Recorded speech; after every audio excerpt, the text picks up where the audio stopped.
I started this month with Notes from the Underground and The Gambler by Dostoevsky. This was a reread for me for Notes from the Underground, which I read about 10 years ago. I had a neat little mass market with Notes from the Underground and the Grand Inquisitor extracted from the Brothers Karamazov. And this was my first time reading The Gambler.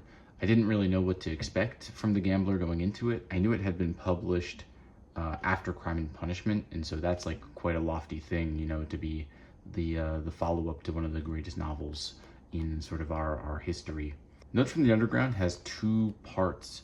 The first part is narrated by an older man who is sort of going through all of the various ways that society has slighted him and how this has sort of, you know, he feels himself sort of cornered, and he's at this breaking point where he's like lashing out in this sort of existential manifesto. The second part is him recounting an episode when he was younger of sort of the social faux pas he's committed and the various people in his life who you know, created this sort of internal power imbalance that led him to feel the way he does today. I found upon reread that the second part was much more interesting than I remembered.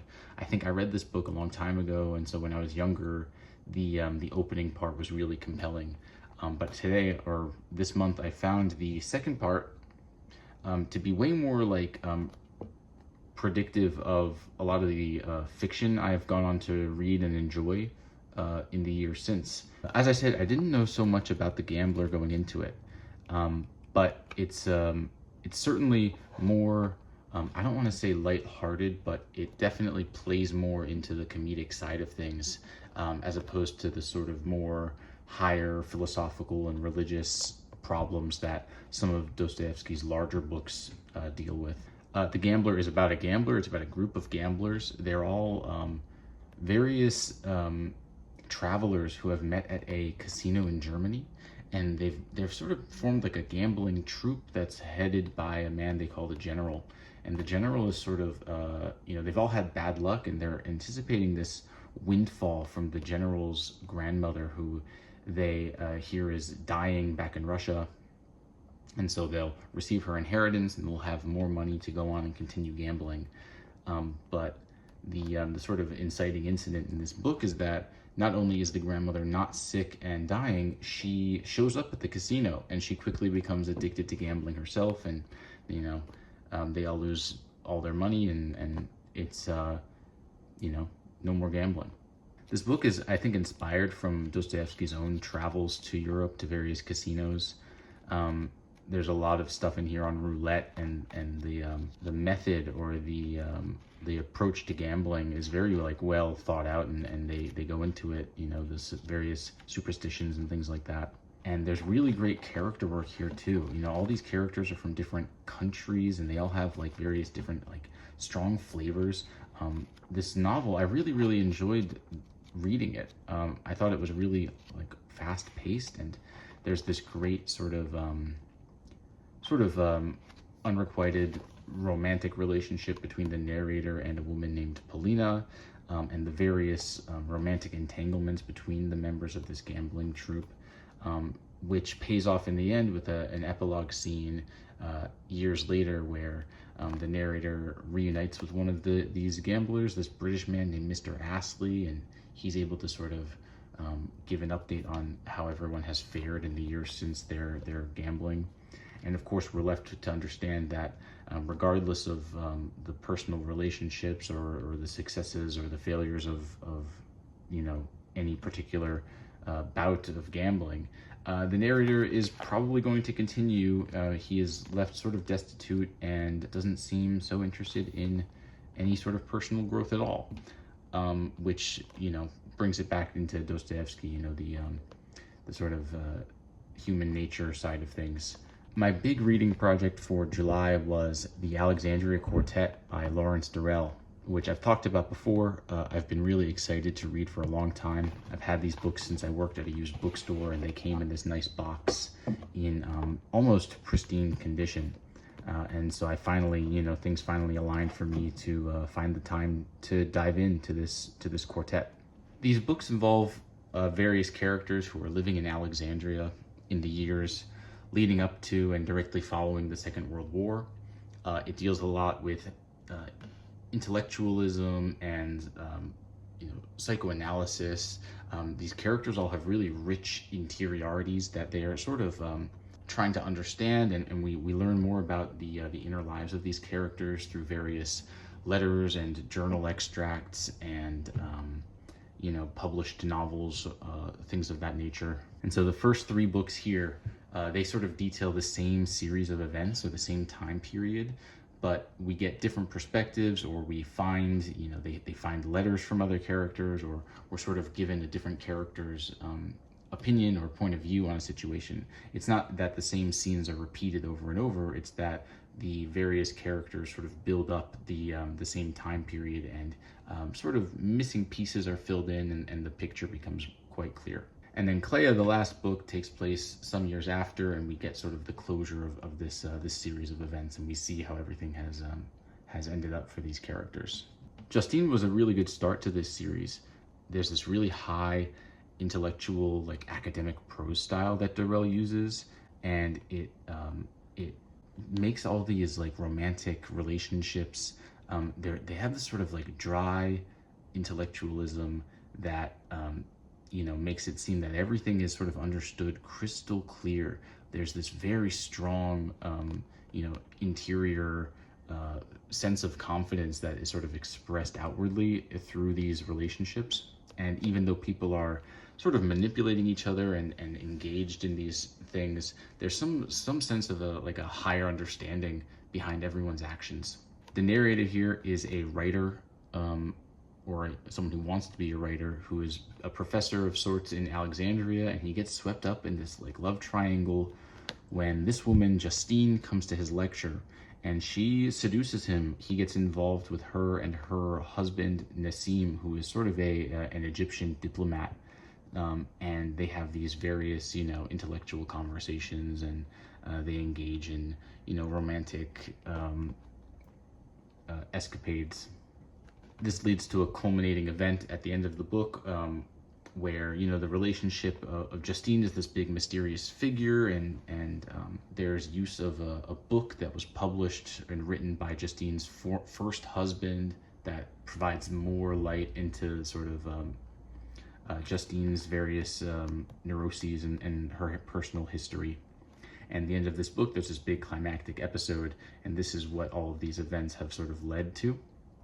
And so when we transition to the next book, Balthazar, this event is sort of, we sort of rewind the clock, and we get like more insight into Nassim, and especially insight into the character Purse Warden, who is like sort of an author as well, but a more like highly esteemed one who's had a publishing history. And I think if the narrator of the first book, whose name we learn in Balthazar, his name is Darley. Darley seems to be maybe a self-insert for Durrell, and Purse Warden is maybe someone who's more in touch with the literary establishment at like a higher level. Not as a direct comparison, but he was giving me a lot of like Truman Capote vibes, like this very idiosyncratic literary figure with sort of a troubled social situation. And Purse Warden is certainly my favorite character in these series, in these books. I think reading this series for the life of Purse Warden alone is like well worth it. But Balthazar is kind of a weaker novel. It really relies heavily on having read Justine and using this book as a direct, almost like a way to like fill in some of the gaps that are intentionally put into Justine. This one really relies on the prior novel. Mount Olive, the third book, is probably the strongest one. I think if I had to recommend just one book from the series, it would be Mount Olive. It has more of a traditional third-person narrator style.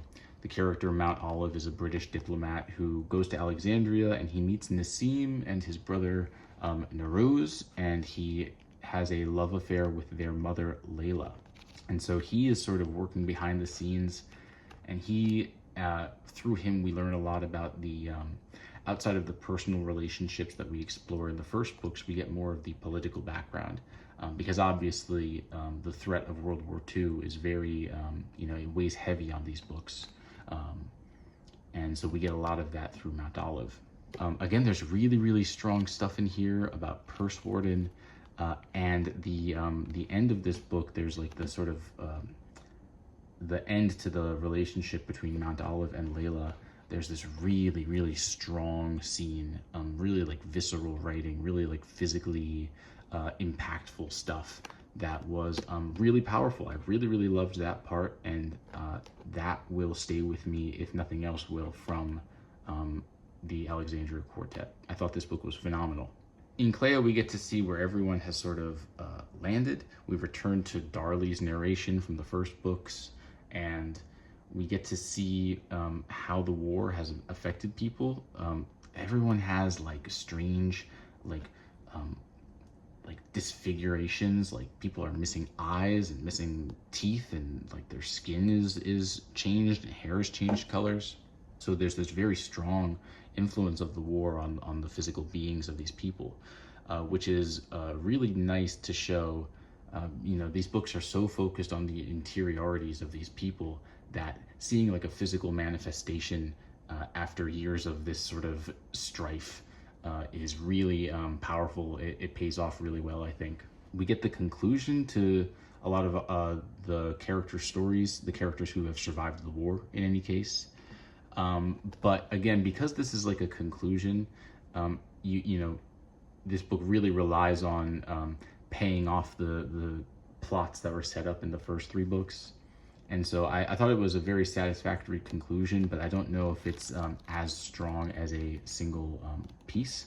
And so it's really tempting for me to think of the Alexandria Quartet as kind of one large book. And I think you can buy them in like a one large collected trade paperback, which might be the way to go if you have, the time to read a 1,000-page book. The tone and the high intellectualism in these books, it reminded me a lot of The Golden Notebook by Doris Lessing, and in some ways it reminded me of The Recognitions by William Gaddis. I think because of the structure of this book and the way it's sort of separated, The Golden Notebook is a really strong comparison, and The Recognitions has such like a strong, like unifying theme throughout that something is maybe lost in the lack of unity in these four books. But perhaps something is gained in the way that we're able to separate things, and Durrell takes his time revisiting things and choosing which events to return to, which perspectives to change to. I thought this was a really wonderful reading experience. I think these are great books to read. They hold up today, and I recommend them to anyone who's interested in that kind of literature.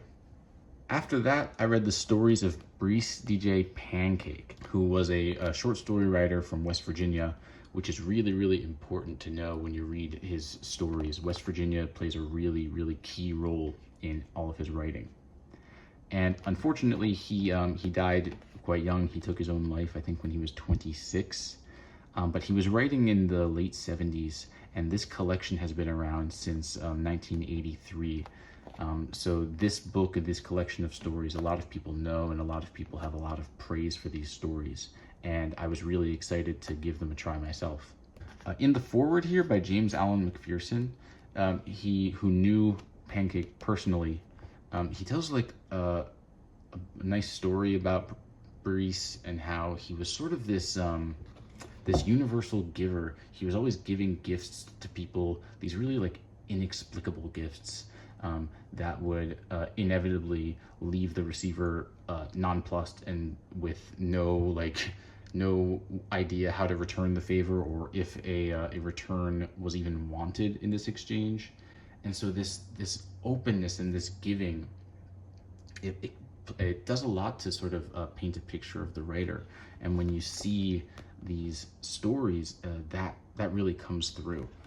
This sort of sensitivity and this empathy is very strong.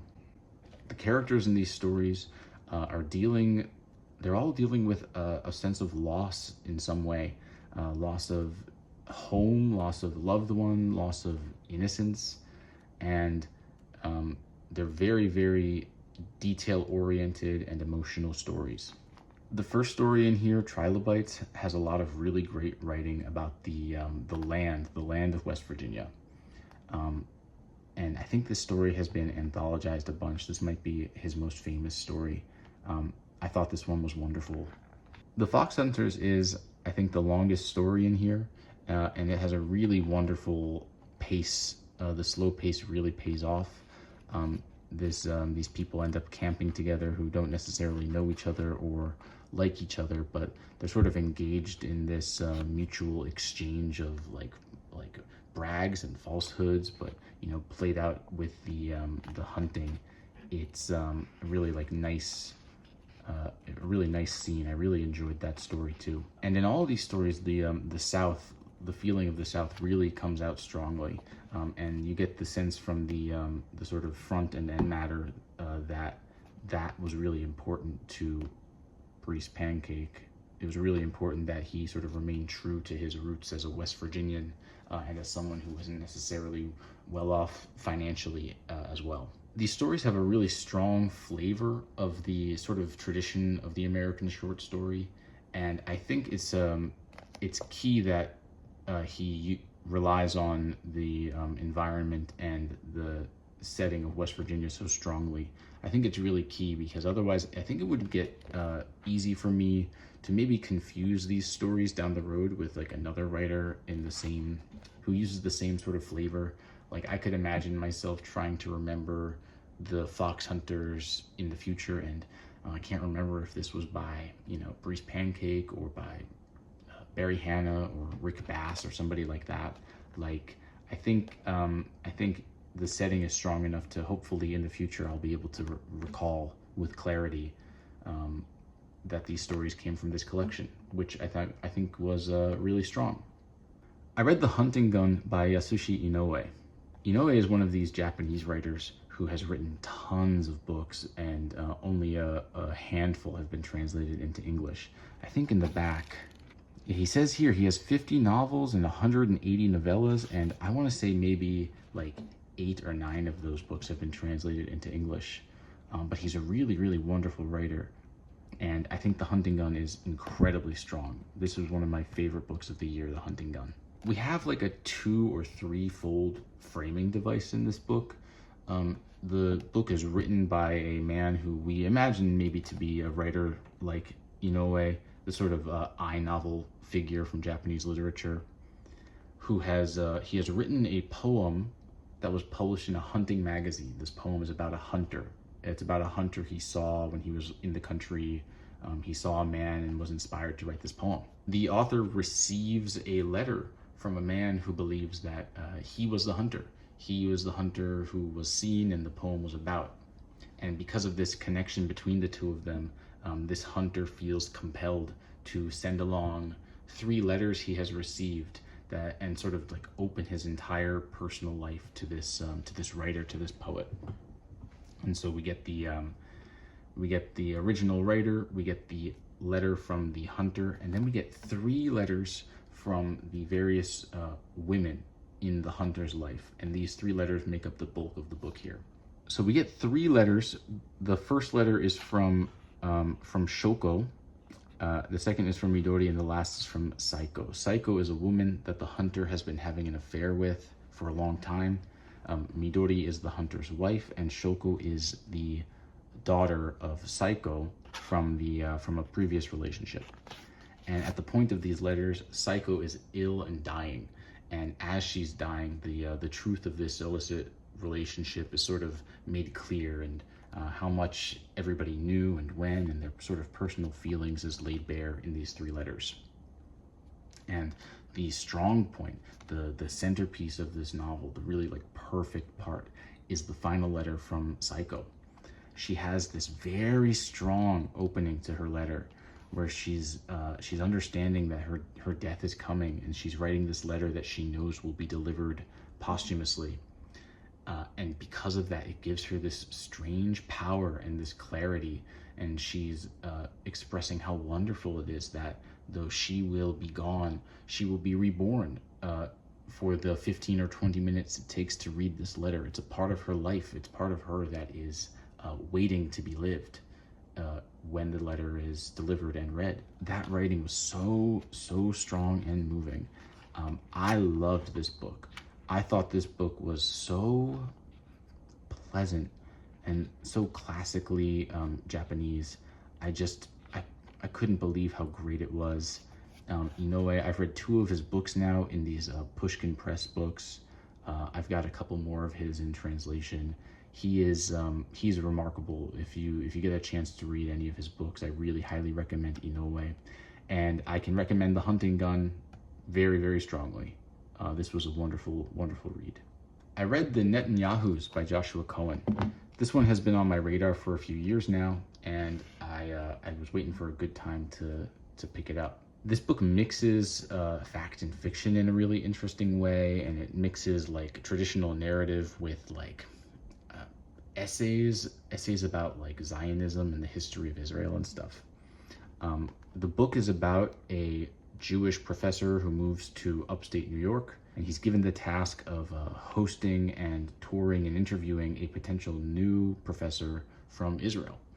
And this professor happens to be Ben-Zion Netanyahu, father of the current leader in Israel, who luckily we don't have to deal with too much in this book. But so Netanyahu is coming to New York for this interview, and his arrival with his family like blows up the entire life of this man, this professor, and it culminates in a really strong and comedic scene that I really loved. The narrative elements of it just building tension, and the relationships are tense, and the circumstances are tense, and all the people are tense too.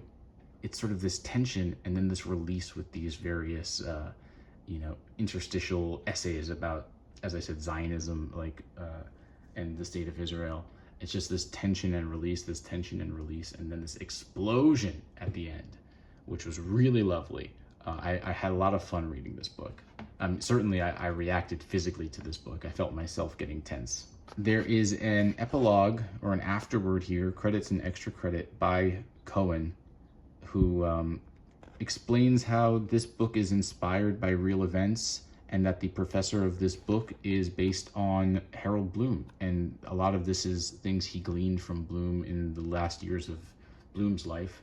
They had like a personal relationship, and a lot of the stuff in here is true, although it's been changed enough to sort of make the novel possible as a form.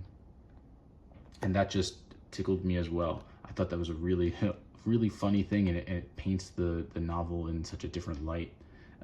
I'm just imagining the whole thing again, but with Harold Bloom. And Cohen's a really interesting writer to me. I know he's very famous for that book, Wits, which has a lot of people respect that book online. I've heard good things about it. So this one I was happy to get to, and I had a lot of fun with the Netanyahus. I read The Free World, Art and Thought in the Cold War by Louis Menand. This is one I've been wanting to read this year. I've been wanting to read it since last year when I read The Metaphysical Club by Menand, which was his big book exploring sort of the birth of pragmatism and the various philosophers and ways of thinking that dominated America in the latter half of the 19th century. William James and Oliver Wendell Holmes and John Dewey and Charles Peirce, I believe, are the 4 he focuses on, although there are many other historical figures there. Similarly, in this book, Menand approaches a million historical figures. He really goes all out as far as the scope of what he's writing about here. He says art and thought in the Cold War, but it's really art and thought in the Cold War, specifically as it relates to Western Europe and America. And he's really exploring this sort of the shift of center from, the center of the arts and literature and philosophy was very European. It was based in like Paris and Germany, and he believes that after World War II, there's this sort of shift into America. Each chapter is sort of dedicated to a different movement of culture, and he fills it with all of these famous figures. And you get to learn a lot about people who, there are a lot of people in this book who certainly I know about and have read. You know, everyone knows about the Beatles and Andy Warhol and stuff, and there's chapters in here about Sartre and Hannah Arendt, but he also goes into a lot of detail about people who are maybe more forgotten nowadays. I was really happy to read about like Clement Greenberg. Those chapters were really interesting about like art criticism, the birth of art criticism in America. And he talks about Lionel Trilling, which is a name I've known forever. His name just shows up in books everywhere because he's a really like foundational figure of American literary criticism. He talks about the history of like censorship in American books, and specifically talking about the publications of Henry Miller. He talks about the history of Grove Press, which is one of my favorite presses, a press that really got me interested in literature when I was younger. There's so much interesting stuff in here, and it's a really wonderful piece of reference writing. If I want to learn more about one of those areas, I want to learn about abstract expressionism, or I want to learn about the Black Mountain College or James Baldwin, it's all here. But with that said, because it's so broad, I think like by nature, it just lacks a unity that the Metaphysical Club had. The Metaphysical Club was so strongly like driving towards this this thing that everything was sort of grouped together very clearly. But the free world is not.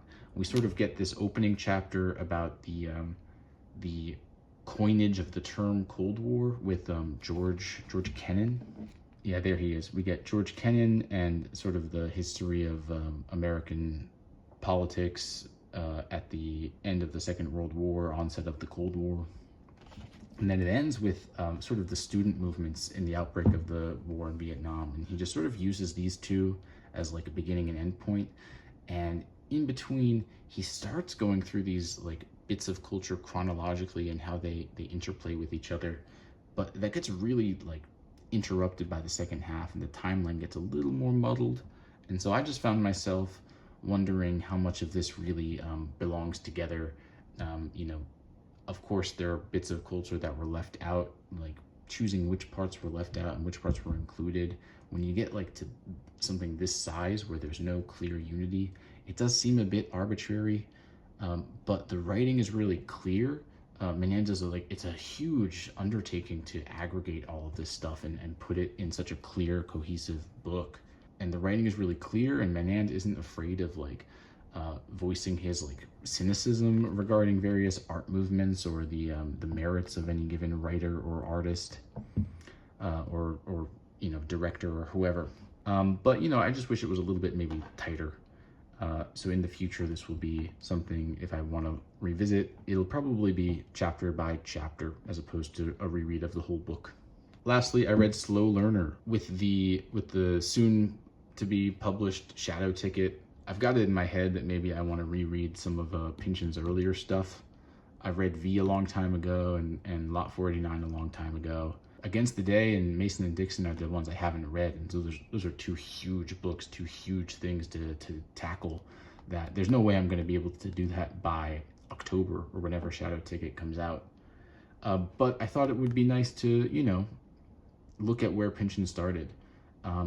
But as I think is clear from his introduction, and his introduction might be the best part of this book, these stories are, not great. I mean, they're fine, but they're clearly written by a young man, and they don't show a whole lot of similarity to the Pynchon that everybody knows today. A lot of the stuff that he likes to write about, you see bits and pieces of it, but you don't get the same verve, you don't get the same, linguistic explosions. You don't get as much paranoia, but, there's some decent stuff in here. I think the stories, in my opinion, the stories improve as they go. I think Under the Rose was quite nice, and a nice sort of precursor to the Alexandria portions of V.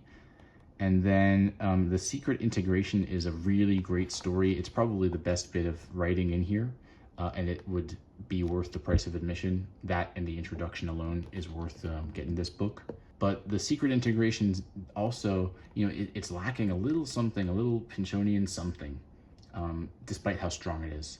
I think I was happy to get to these, I think their reputation is being primarily juvenilia.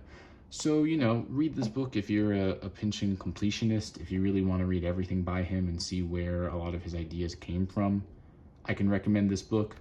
Otherwise, see if you can just read The Sacred Integration on its own. But I was happy to, get to this one, and I'm excited to be living in the world of Pynchon again in the months to come. So that was it. I read, I think, 10 books in July, and thank you for watching.